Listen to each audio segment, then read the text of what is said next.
50 Cent says he gave the BMF family $5 million legal dollars, so he does not understand where the money went, how Lil Meech blew it before Big Meech got out of jail, but he feels extremely betrayed after that picture got taken between Big Meech and Rick Ross after he got out of jail. What if the very man who rescued your legacy turned out to be the enemy you never saw coming? Imagine pouring years of loyalty into someone only to watch them, with 10 million hard-earned dollars, into the arms of your fiercest rival. That's the storm swirling around Curtis 50 Cent Jackson, Demetrius Lil Meech Flannery Jr., and the once-unstoppable BMF empire. By the time you reach the end of this story, you'll wonder whether betrayal was the plan all along, or if pride, ego, and reckless spending shattered a dynasty that could have lasted for generations. I looked at it like, from that point, maybe 50 should have brung a bag for Meech and maybe a watch or something. Because obviously that's what Ross did or whatever, you know what I'm saying? But that's what I had.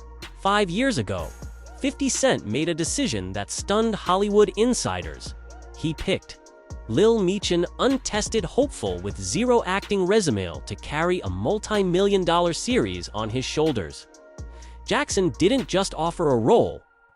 He wrote a blank check, 2 years of one-on-one acting coaches, private studios, housing, travel. Rumor has it, the bill hovered around $3 million before cameras even rolled. Then, behind the scenes, he wired another $5+ million in clean capital to the Flannery family so the brand could pivot from street folklore to primetime powerhouse. This wasn't charity. 50 Cent saw BMF as a crown jewel, a future billion-dollar universe of spin-offs, feature films, and branded tours. And so, he poured every strategic chip on the table, bankrolling writers, showrunners, and marketing while keeping his name off half the paperwork. To onlookers, it looked like generosity. To Jackson, it was a generational investment that would pay dividends long after streaming trends shifted. But loyalty can't be rented on gratitude. Never survives entitlement. 50 quietly stacked the chessboard. Another player waited just beyond the edge of the board, angling for a single photo op that could topple everything. But the first crack didn't come from the outside. It arrived the moment a prison door swung open. But look, 50, boy, I see you struggling making that G-Unit film studio out there in Louisiana where that cheapest land at. You thought you was gonna be able to do it. You thought you was gonna be able to get them loans, and it ain't. What's wrong? What's taking so? October 15th, 2024. After almost 2 decades in federal lockup, Demetrius Big Meech Flannery stepped into blistering Miami sunlight tankle monitor in tow. But freedom finally within reach. Social feeds exploded. The streets that once whispered his name suddenly screamed it. Industry bloggers predicted a victory lap orchestrated by 50 Cent Dokasuri's teasers. Reunion interviews, maybe even a red carpet handshake between father and son. Instead, the very first viral snapshot of Big Meech showed him shoulder to shoulder with Rick Ross, the self-anointed biggest boss who'd spent years throwing lyrical darts at 50. No tag for Jackson. No mention of the man who financed the rehab of Meech's name. Just a grinning kingpin beside one of 50's loudest adversaries. Fans scrolled twice, then 3 times. Was this an AI deepfake? No, it was a deliberate pose. And in that frozen moment, a decade of silent trust shattered. 50 Cent stayed quiet for a minute. But anyone who's followed Jackson's career knows silence is never surrender. It's the calm eye hiding a category. 5. And the winds were about to shift, fueled by a rival who smelled vulnerability like blood. 50, who own your masters? Who own your masters? I buy your masters. You better shut up. I will buy your masters. Look, 50. Boy, I see you struggling making that G-Unit film studio out there in Louisiana where that cheapest land at. You thought you was gonna be able to do it. You thought you was gonna be able to get them loans, and it ain't. What's wrong? What's taking so long? I know you wanna make your mama one of them walking stars thing put down there. Your mama live, nigga, her own walking star. He really hit him where it hurts. We call it renderings. You had the renderings, then you try to go get them loans, and ain't nobody loan you that money. You ain't even built the G-Unit studio yet. That might be why when I stood next to Meech, your knees buckled. Your knees buckled. Put your back against the wall. You're hustler. Rick Ross wasted no time capitalizing on the broken bond. Concert flyers popped up overnight. Welcome home, Big Meech, hosted by the boss. Sneak peek merch leaked, limited edition tees. Champagne bundles, meet and greets with Ross and Meechno. 50-cent logos in sight, 2 social media sleuths. Ross looked magnanimous. 2 insiders, it was surgical warfare. He reportedly slid jewelry across the table-iced out pieces dripping with diamonds Lil Meech couldn't resist. He promised sponsorships, music collaborations, stadium crowds chanting BMF beneath Maybach banners. Every handshake, every flashbulb, every backstage laugh had a single objective: remind the world 50 Cent wasn't the only mogul in town. And with each new post, Jackson's silence felt like a ticking bomb. Would he clap back lyrically? Lawyer up? Pull the series plug? The audience leaned in, waiting for the inevitable boom. What exploded first, though, wasn't a diss track, it was a giant, messy hole in BMF's bank. What up, though? Boston Lil Bosses. And today I'm coming to tell all my supporters, you're a business owner, entrepreneur, wherever you got, I'm trying to make you go up. A smoldering Instagram caption finally broke 50's composure, gave them $5 million in clean bread. Now, it's gone. Baby wearing baby jewelry. Cryptic, but ruthless. Jackson followed with screenshots of Lil Meech offering personalize. Video shoutouts for $500 pocket change compared to his primetime paycheck. Bloggers dug deeper. They uncovered 6-figure drops on Chrome Hearts jeans. 500,000 pendants, spelling BMF. Flights on private jets, archiving. Every champagne toast. The math curled toes. 10 million raised. Near zero invested.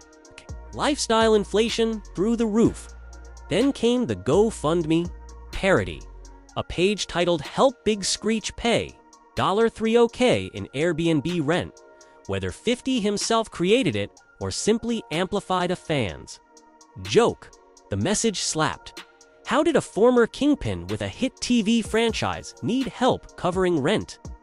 Memes spread faster than facts. Reddit threads called Lil Meech broke with money. TikTokers reenacted imaginary phone calls. Yo dad, the bag's gone. But Jackson wasn't done clowning.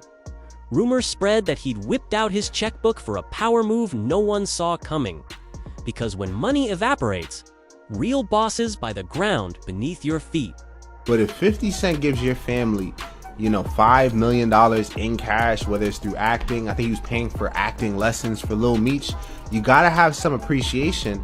And before more details unfolded, like $5 million, because people were like, oh, 50 Cent doesn't pay people, he's always suing people. Look how he paid Ghost from Power less than Mary J. Blige on Power Book. But if Lil Meech got $5 million, and he's nobody except the son of somebody famous, then he definitely could have treaded carefully with this Rick. Industry whispers turned to headlines. 50 Cent allegedly purchased the very halfway house managing Big Meech's home confinement program. Picture that irony, paying rent to the man you just ghosted. Jackson smirked in an interview, barely containing a grin. Business is business. Somebody's gotta keep the floors clean. Whether literal or legendary trolling, the flex was peak 50. Petty, profitable, and undeniably viral. Bloggers called it savage. Haters called it fabricated. Neither camp could verify deeds, but perception trumped proof. Every time Meech's ankle monitor pinged, fans joked it sent cash straight to 50's pocket. The optics were lethal. Big Meech wasn't entirely free. He lived under property controlled by the mentor. He discarded. But buildings and bank accounts were just surface drama. Underneath, something more primal was unraveling, a father-son rift no cash infusion could fix. As we know, Meech didn't actually leave for the halfway house. He's on home confinement because of the First Step Act and winning his 821 motion in federal court. After spending nearly 20 years in federal prison, Demetrius Big Meech Flannery left the federal prison in Coleman, Florida, Coleman Low, on October 15th for home confinement. Now, before you say I don't know what I'm talking about, it says right here that he's in the RRM in Miami. He's actually on home confinement. It says RRM because the RRM, or the halfway house, or really the re-entry manager, is administering his home confinement in Miami through the halfway house that's owned by Dismiss. Behind studio doors, Lil Meech's work ethic slid from promising to perilous. Cast mates allegedly found him bleary-eyed on set. One weapons training session ended with him vomiting off camera. Crew discovered nitrous oxide canisters in his truck. 50 Cent, desperate to salvage his investment, pushed for rehab. Meech balked. Jackson vented privately to Meech's mother, Mimi, urging her to curb spending before addiction and vanity torched. Every dollar left, Q whispers, was Big Meech undermining his own son. Some insiders claimed the patriarch felt overshadowed by Lil Meech's stardom and uncomfortable inversion of legacy. Pride, wounded after decades behind bars, curdled into subtle sabotage. Meanwhile, the younger Meech clung to approval from Ross and Floyd Mayweather II titans, who relished tweaking 50 Cent online. The lines blurred. Was this about cash, clout, or paternal insecurity wound tight as a violin string? One thing was clear. The dynasty 50 Cent tried to elevate was cannibalizing itself from within, and the final dagger came courtside. In Los Angeles, Scott in 4K. I look at the computer say, Floyd said, yeah, Nelly 50. I'm like, what did he say me for? Nelly your first baby mama, Melissa, then took your fiance. Say Staples Center, marquee matchup, paparazzi in frenzy.